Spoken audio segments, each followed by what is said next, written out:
అందరికీ నమస్కారం. నేను బండి నాగేంద్ర పుణ్యశీల. విజయవాడ వాస్తవ్యులందరికీ నేను సుపరిచితురాలిని. అలాగే జగన్మోహన్ రెడ్డి గారికి డే 1 నుంచి కూడా ఈ రోజు వరకు కూడా వైసీపీ జెండానే ఎజెండాగా జగనన్నతో అడుగుల్లో అడుగు వేసినటువంటి వ్యక్తిని. ఆయన కష్టకాలంలోనూ ఆయన అధికారంలోకి వచ్చిన తర్వాత ఈ రోజు వరకు కూడా పార్టీ శ్రేయస్సే పరమావధిగా నడిచినటువంటి వ్యక్తిని నేను. అయితే ఇన్నేళ్లలో కూడా ఎన్నో ఇరుకులు, ఎన్నో ఇబ్బందులు. అట్లాగే 2016లో జలీల్ ఖాన్ గారు వెళ్ళిపోతే పార్టీని వదిలిపెట్టి నేను ఆయన్నే అంటిపెట్టుకుని ఉన్నటువంటి ఆ నీతిని గుర్తించి మరి అధికారం వచ్చిన తర్వాత కొన్ని కారణాల వల్ల, కొన్ని సామాజిక వర్గ పరిశీలనల ద్వారా మేయర్ పక్కకు తొలగితే చైర్మన్ ఇచ్చి నన్ను గౌరవించటం జరిగింది, నన్ను దీవించటం జరిగింది.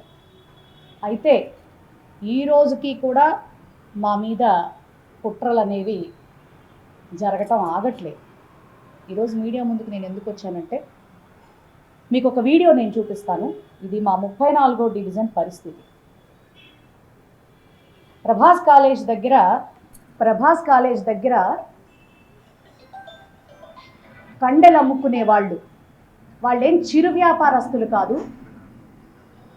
పెద్ద పెద్ద లారీ లోడ్లన్నీ రోడ్ల మీద అడ్డంగా పడేసి ప్రజలకు ట్రాఫిక్కి ఇబ్బంది కలిగిస్తూ వ్యాపారాలు చేసేటటువంటి వ్యక్తులు.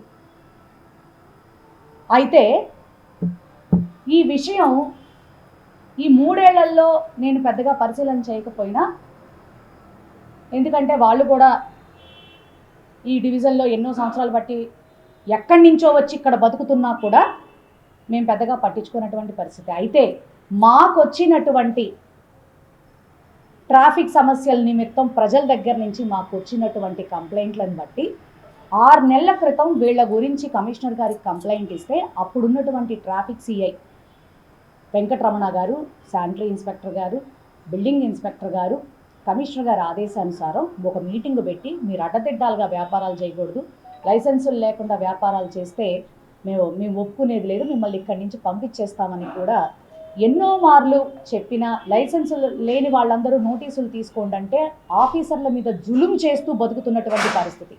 మా వెనకాల వాళ్ళున్నారు, వీళ్ళున్నారు అని బెదిరిస్తూ అధికారుల్ని బెదిరిస్తారు, ప్రజాప్రతినిధులుగా మమ్మల్ని కూడా బెదిరిస్తారు.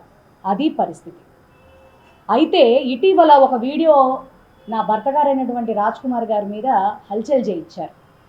వాస్తవానికి ఈ 12 ఏళ్ల మా ప్రయాణంలో ఎప్పుడూ కూడా అడ్మినిస్ట్రేషన్ పరంగా ఏనాడు ఆయన ఏ ఆఫీసర్ దగ్గరికి వెళ్ళింది లేదు, ఏ రోజు కూడా అడ్మినిస్ట్రేషన్లో తొంగి చూసింది లేదు.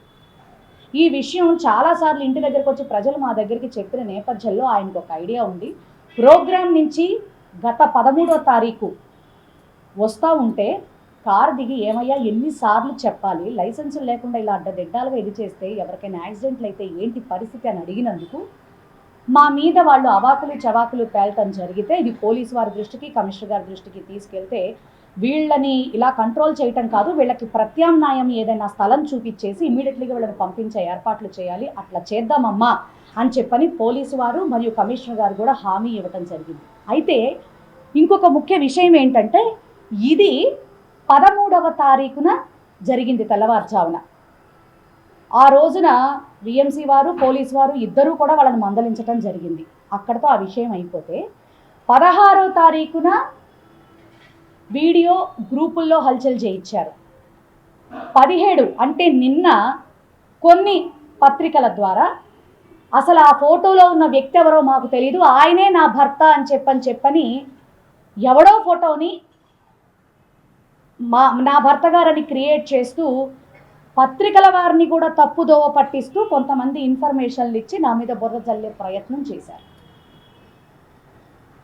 అసలు ఇది ఎంత దారుణమైనటువంటి విషయం అంటే ఈ విషయంలో నేనైతే ఖచ్చితమైనటువంటి చర్యలు తీసుకోమని నేను కలెక్టర్ గారిని కలవబోతా ఉన్నాను. ఎందుకంటే ఎప్పుడు 13వ తారీఖు సంఘటన కోడ్ వచ్చిన తర్వాత మళ్ళీ ఈ రోజు కూడా మేమేదో స్థలాలు కబ్జాలు చేశామని చెప్పని రాయించడం జరిగింది. మీరు దయచేసి ప్రింట్ మీడియా వారిని కూడా నిజానిజాలు తెలుసుకోవాల్సిందిగా విజ్ఞప్తి చేస్తా ఉన్నాను.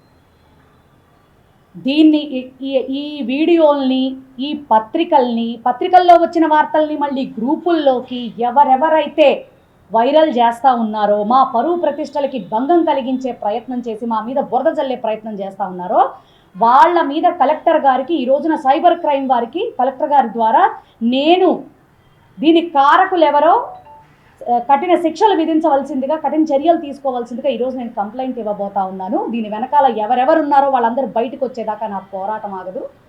అంతేకాదు అసలు దీనంతటికీ ముఖ్య కారణం 2 రోజుల క్రితం, అంటే 12వ తారీఖు, ఒక 3-4 రోజుల క్రితం 12వ తారీఖున సాక్షాత్ గౌరవ ముఖ్యమంత్రి వర్యులు శ్రీ వైఎస్ జగన్మోహన్ రెడ్డి గారుతో నేను ఒక చిన్న అభ్యర్థన చేసుకోవటం జరిగింది. మీరు చూడొచ్చు ఆ స్లిప్పులో, అన్నా మిమ్మల్ని నమ్ముకున్నటువంటి వ్యక్తిగా, మీకోసం కష్టపడినటువంటి వ్యక్తిగా రిమైనింగ్ 2 ఇయర్స్ మీరు అద్భుతంగా మరలా ముఖ్యమంత్రి కాబోతున్నారు. మిగిలిన 2 సంవత్సరాలు నాకు మేయర్ ఇవ్వండి అన్నా అని అడిగినప్పుడు ఆయన ఎంతో సానుకూలంతో స్పందించి చాలా ఉన్నతంగా నేను నీకు నెక్స్ట్ 2 సంవత్సరాలు మేయర్గా ఇస్తానమ్మా అని చెప్పని ఆయన సానుకూలంగా స్పందించడం జరిగింది. ఇది కంటగింపుగా మారినటువంటి కొంతమంది మా గల్లీలో ఉన్న పిచ్చి కుక్క నాయకులు కొంతమంది ఉన్నారు. పార్టీ ముసుగులో తోడేళ్ళు అనమాట. ఎవడు డబ్బులు ఇస్తే వాడికి పనిచేద్దామా అని చూసేటటువంటి వాళ్ళు కూడా పార్టీ కార్యకర్తలని చెప్పుకుంటూ బతికే కొంతమంది పిచ్చి కుక్కలు ఇది కంటగింపుగా మారి నా మీద ఈ విధమైన విష ప్రచారాలు చేస్తూ ఉన్నారు. నేనేం బాధపడదలుచుకోలేదు, ఎందుకంటే నా భర్త ఏ తప్పు చేయలేదు, మేము ఎవరిని ఏ విధంగా ఇది చేయలేదు. ఒక్క నా భర్తే కాదు, ఈ యొక్క సొసైటీలో ఏ ఒక్క సామాన్య ప్రజ కూడా అడ్డదిడ్డాలుగా వ్యాపారాలు చేసే వాళ్ళని నిలదీసి అడగచ్చు, మీకు లైసెన్స్ ఉందా లేదా అని. అది అడిగినందుకు మా మీద ఈ బురద జల్లే ప్రయత్నాలు, అలాగే కబ్జాలు చేస్తున్నాం అనేటటువంటి నిందలు, ఎప్పుడెప్పటి విషయాలో కోడ్ వచ్చిన తర్వాత తీసుకొచ్చి రాయడం అనేది నిజంగా నా మీద జరుగుతున్న పెద్ద రాజకీయ కుట్రగా ప్రజలందరూ గమనించాలని కోరుతూ, దీని వెనకాల ఎవరు డ్రామా ఆడిస్తున్నారో కూడా నాకు బాగా తెలుసు. ఇప్పటి వరకు సహనంతో సంయమనంతో ఉన్నాను.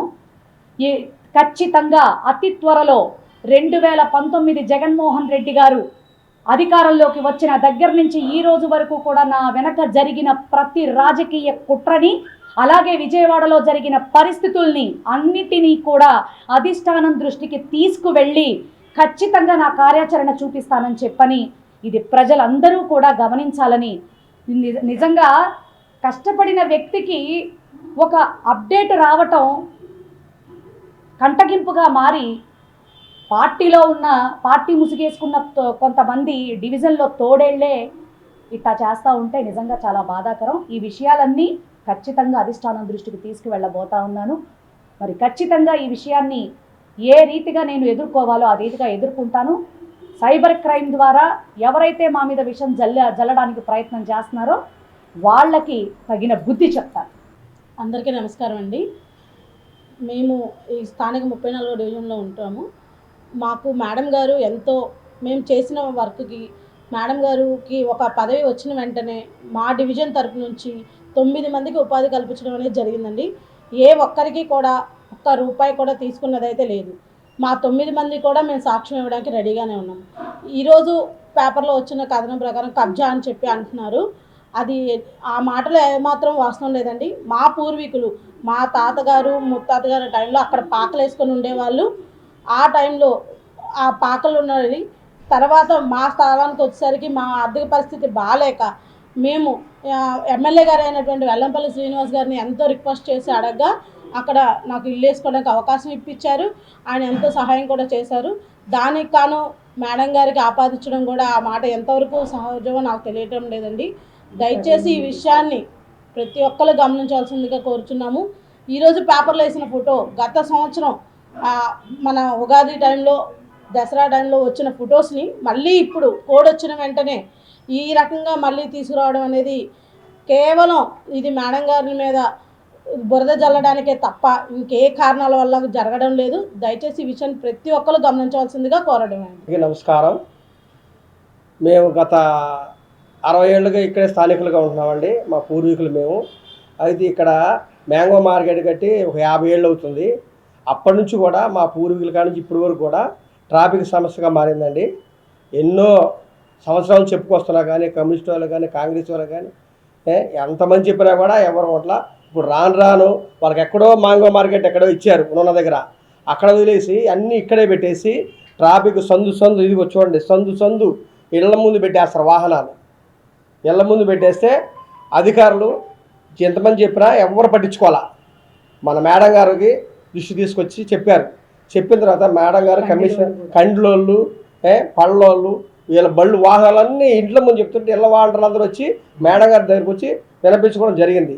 ఆ తర్వాత అధికారులు కమిషనర్ గారికి అందరికీ చెప్పగా అక్కడ తీసుకెళ్ళేసి చెప్తే వాళ్ళ మీద అధికారుల మీదకి మేడం గారి మీదకి ఇక్కడ కార్యకర్త వాళ్ళ మీదకి అందరి మీదకి వాళ్ళు చూస్తూ దౌర్జన్యాలు చేస్తున్నారు. ఇది ఏంటి మేము అడిగినందుకు మా మీద లేనిపోయిన ఆరోపణలు పత్రికల్లో ఏవో రాయటాలు అవి జరుగుతున్నాయండి. అవన్నీ అవాస్తవం. మమ్మల్ని ఏదో బురద జల్లి చేయాలనేసి కంకణం కట్టుకున్నారు. ఇక్కడ కొంతమంది ఉన్నారండి పార్టీలోంచి వీడిపోయి డబ్బు కోసం ఆశించే వాళ్ళందరూ కూడా ఇదే పనిగా పట్టుకొని వాళ్ళతో కలిపి మమ్మల్ని ఈ విధంగా చేస్తున్నారు. ఇది రాజ్కుమార్ గారి పేరు. అసలు ఆయన ఎప్పుడు కూడా ఒక ఫోటో కూడా రారండి. అసలు మేము బలవంతం చేసినా రారు. అసలు అటువంటి ఆయన కూడా వెలుగులో తీసుకొచ్చి చేయడం అది కరెక్ట్ కాదు. ఇది మేము ఖండిస్తున్నామండి. మేడం గారు పార్టీలో రాకముందు కూడా సంవత్సరం పాటు ఎన్నో కార్యక్రమాలు చేశారు. వచ్చినాక చాలా చేస్తున్నారు. అయినా కూడా చేయట్లేదని బురద పుట్టిస్తున్నారండి. ఇది కరెక్ట్ కాదని మేము దీన్ని ఖండిస్తున్నామండి.